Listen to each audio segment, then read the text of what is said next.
Pastor Praveen పగడాల case దర్యాప్తు జరుగుతున్న తీరుపై టీడీపీ అధికార ప్రతినిధి మహాసేన రాజేష్ సంచలన విమర్శలు చేశారు. పోలీసులు నిర్లక్ష్యం కారణంగా ఏపీ ప్రభుత్వానికి చెడ్డ పేరు వస్తుందని ఆగ్రహం వ్యక్తం చేశారు. పాస్టర్ ప్రవీణ్ ముమ్మాటికి హత్యకు గురయ్యారంటూ తనకి ఉన్న అనుమానాలను కేసు విచారణాధికారి డీఎస్పీ దేవకుమార్ కు మహాసేన రాజేష్ తెలియజేశారు. విజయవాడ నుంచి కొవ్వూరు వరకు అన్ని సీసీ ఫుటేజ్లను పోలీసులు విడుదల చేయాలని డిమాండ్ చేశారు. కొవ్వూరు టోల్గేట్ ముందుకే ఆయన మీద దాడి జరిగినట్టు మేము అనుమానిస్తున్నాం కనుక కొవ్వూరు అనంతపురం టోల్గేట్ మధ్య దాదాపు 8 సీసీ కెమెరాల ఫుటేజ్ టైంతో పాటు వెంటనే రిలీజ్ చేయండి.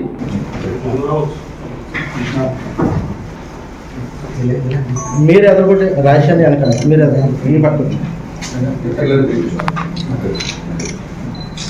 ఎలా చూడండి, ఇది అంటే నేను బాధ ఏంటంటే మాస్టర్ గారు అంటే నాకు అభిమానం ఉంది. ఇదేమో క్రిస్టియన్ కమ్యూనిటీలో ఒక అభద్రత భావం క్రియేట్ చేస్తుంది. అది మనం తొందరగా యాక్సిడెంట్ అనుకోండి, ఇదిగో ఈ సీసీ కెమెరా చూసుకోండి, యాక్సిడెంట్ కాదు అనుమానాస్పదంగా ఉంది, మేము ఎంక్వైరీ చేస్తాం. ఒకవేళ అంతే అవుతాం. ఇప్పుడు ఉదయం ఎస్పీ ఏం చెప్పారంటే అర్జెంటుగా మన నల్లజల్ల టోల్గేట్ దగ్గర నుంచి ఈ కొవ్వూరు టోల్గేట్ వరకు కూడా ఈ టోల్గేట్లే కాకుండా మధ్యలో హైవేలో కూడా సీసీ కెమెరా అవన్నీ కూడా కలెక్ట్ చేయమని చెప్పారు. మనం దానికి టీం మాట్లాడాలి సపరేట్ సీసీ ఫుటేజ్ కవర్ చేస్తున్నాం. అదేవిధంగా మనకి ఈ ఏదైతే అనుమానం అనే వెహికల్ చెప్తున్నారో ఆ వెహికల్ ఈ వెహికల్ అనేది ఆ టైంలో పాస్ అయిన కార్లు 4 ఉన్నాయి. ఆ 4 2 కార్లు ఆల్రెడీ రాజధాని పోలీస్ స్టేషన్ తీసుకొచ్చారు. అవన్నీ కూడా వెరిఫై చేయడానికి మంగళగిరి నుంచి ఫోరెన్సిక్ ఎక్స్పర్ట్స్ వచ్చారు. యాక్సిడెంట్ జరిగితే మనకు బండి గుద్దితే మన బండికి కూడా డ్యామేజ్ అయింది కదా, మనం వేరే బండి కొవ్వూరు టోల్గేట్ జరిగినా కొంచెం ఇలా సో కొవ్వూరు టోల్గేట్ ముందే దాడి జరిగింది. అక్కడే ఈ అర్థం బాగా అనేది ఒకటండి. రెండోదాన్ని పడిపోయిన తర్వాత ఎక్కడైతే అక్కడ బండి పక్కకి వెళ్ళిపోయిందో ఆ తర్వాత కాసేపటికి ఒక 10 మంది వెళ్ళి ఆయన మీద ఆ చెక్క ముక్కలు ఇచ్చి దాడి చేసి బండి తీసి ఆయన మీద పడుకోబెట్టారు అనేది రెండో ఎలిగేషన్ బాగా తయారు చేస్తారు. అంటే మేమేమడుగుతాం అంటే ఒకవేళ గన్నవరం నుంచి బ్లడ్ వేసుకున్నారనుకోండి, గన్నవరంలో అటాక్ జరిగితే ఇక్కడ దాకా వచ్చేది, అది మనం కన్ఫర్మ్ చేసుకోవాలి. ప్రవీణ్ పగడాల గారి ఇన్సిడెంట్ జరిగిన తర్వాత నిన్న సాయంత్రం ఆయన అంత్యక్రియలు జరిగాయి. అంత్యక్రియలు జరిగే వరకు మేమంతా చాలా బాధ్యతగా వ్యవహరించాం. ఎక్కడ ప్రజలు ఆందోళన చెందకుండా, ప్రజలను రెచ్చగొట్టకుండా, మా చేతనైనంత వరకు శాంతి భద్రతల సమస్యలు రాకుండానే ఇది 90% చూస్తుంటే పరిస్థితులు చూస్తుంటే యాక్సిడెంట్ కొన్ని ఎవరు ఆందోళన చెందకండి. ఆ 10% ఒకవేళ హత్య అయితే కనుక ఖచ్చితంగా దీని గురించి కూలంకుషంగా విచారణ జరిగేదాకా మేము వదలమని మేము ఆల్రెడీ ప్రకటించాం. ప్రభుత్వం కూడా వెంటనే గౌరవ సీఎం గారు, అలాగే గౌరవ లోకేష్ గారు, గౌరవ హోంమంత్రి వంగలపూడి అనిత గారు దీని మీద స్పందించి పోలీసు వారికి కూడా స్ట్రిక్ట్ ఇన్స్ట్రక్షన్లు ఇమీడియట్గా దీని వెనక ఎవరున్నారో తీసుకురమ్మని వారు ఇవ్వటం. ఈ ఆంధ్ర తెలంగాణ రాష్ట్రాల క్రైస్తవ సమాజం తరపున వారి ముగ్గురు కూడా హృదయపూర్వక ధన్యవాదాలు తెలియజేస్తున్నాను. ఏమంటే ఇది 2 రాష్ట్రాల క్రైస్తవుల సమస్య, లక్షలాది మంది దీని మీద ఇంత ఆందోళన చెందుతూ ఉంటే మేము ఓన్లీ ఫ్యామిలీకి మాత్రం చెప్తానే రూల్స్ మాట్లాడారంటే అది పక్కా నిర్లక్ష్యం. ఈ కేసు యొక్క తీవ్రత కానీ, ఈ కేసు యొక్క సున్నితత్వం కానీ ఏమాత్రం తెలియని పోలీసులు ఆ రోజున అక్కడ డ్యూటీ చేశారు. సాయంత్రంకి వచ్చేటప్పటికి ఇది ఇగో 2 ఫుటేజ్ చూపించారు మాకు. ఓకే, అది ఆయన కొవ్వూరు టోల్గేట్ దాటాడు అన్నారు, చూశాను, కరెక్టే. కొవ్వూరు టోల్గేట్కి ఇన్సిడెంట్ జరిగిన ప్లేస్కి 10 కిలోమీటర్లు ఉంది ఎగ్జాక్ట్. ఆయన బండి మీద 60లో వస్తే ఖచ్చితంగా 10 నిమిషాలుగా అక్కడికి వచ్చేస్తారు, అది కరెక్టే.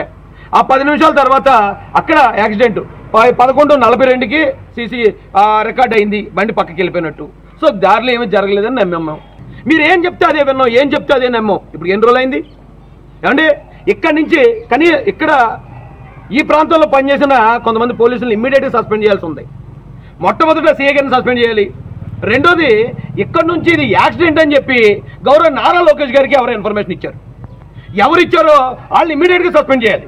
ఎందుకంటే నిన్న ఎస్పీ గారు ఆయన ప్రెస్ మీట్ పెట్టినప్పుడు ఇది ఇంకా యాక్సిడెంట్ అని మేము కన్ఫర్మ్ చేయలేదు, అనుమానాస్పద మృతాన్ని మేము ఎంక్వైరీ చేస్తామన్నారు. మీరు అనుమానాస్పద మృతాన్ని ఎంక్వైరీ చేస్తాం అన్నమాట మాకెందుకు చెప్పలేదు, లోకేష్ గారికి ఎందుకు చెప్పలేదు? లోకేష్ గారికి చెప్పకపోవడం వల్ల ఆయన ప్రాథమిక విచారణ అనంతరం పోలీసు వారు చెప్పిన దాని ప్రకారం రోడ్డు ప్రమాదం అని ట్వీట్ చేశాడు.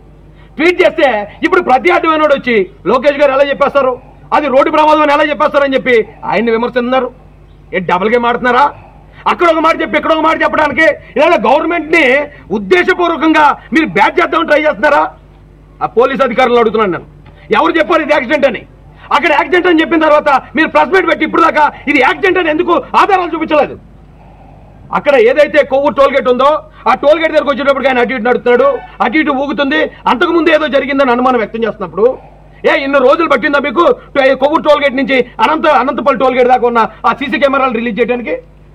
అనంతపల్లి టోల్ గేట్ దగ్గర ఇతను అలాగే వచ్చాడా? ఆ బ్లింకర్ వెలుగుతుందా, హెడ్ లైట్ వెలుగుతుందా? అది బయటపడడానికి ఏమైందా మీకు? మీరు చెప్పిన మాట మేమేమో యాక్సిడెంట్ అయి ఉంటుందనేమో మేము మాట్లాడితే ఈ రోజున మమ్మల్ని ఎలా చేస్తారా మీరు? లేదు ఇది హత్య అని మీకు అనుమానం ఉందా? హత్యను ప్రకటించి అంత సీక్రెట్గా చేయండి. మీరు హత్య అని చెప్తే మేము ఎన్ని రిలీజ్ చేయమని అడగం, ఎందుకంటే మీకు కొన్ని రూల్స్ ఉంటాయి.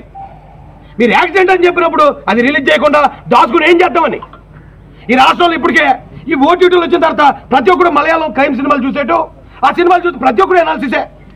అక్కడేమైంది, ఇక్కడేమైంది, ఇది ఇలా జరుగుంటుంది, అలా జరుగుంటుంది. ఈ లోపు హిందువులు, ముస్లింలు, క్రైస్తవులు కొట్టుకు తెచ్చేదాకా ఈ విషయానికి ఒక కన్క్లూజన్ ఇవ్వరా? ఏం చేస్తున్నారో నాకు అర్థం కాదు. ఇది కావాలని ఇంటెన్షనల్గా ఈ గవర్నమెంట్ని మమ్మల్ని బ్యాట్ చేయాలని ప్రయత్నిస్తున్నారు. నేను ఇది ఒక పాస్టర్ గారు అని చెప్పి వచ్చానండి. పాస్టర్ మీద నాకు గౌరవం. ఆయన ఎలా చనిపోయారంటే ఏమో అనకథలు ఏమన్నా కాన్స్పిరసీ ఉందేమో, లేదా నిజంగా యాక్సిడెంట్లో చనిపోయారేమో. నాకు చెప్పడం ఇది యాక్సిడెంట్ అని చెప్పారు.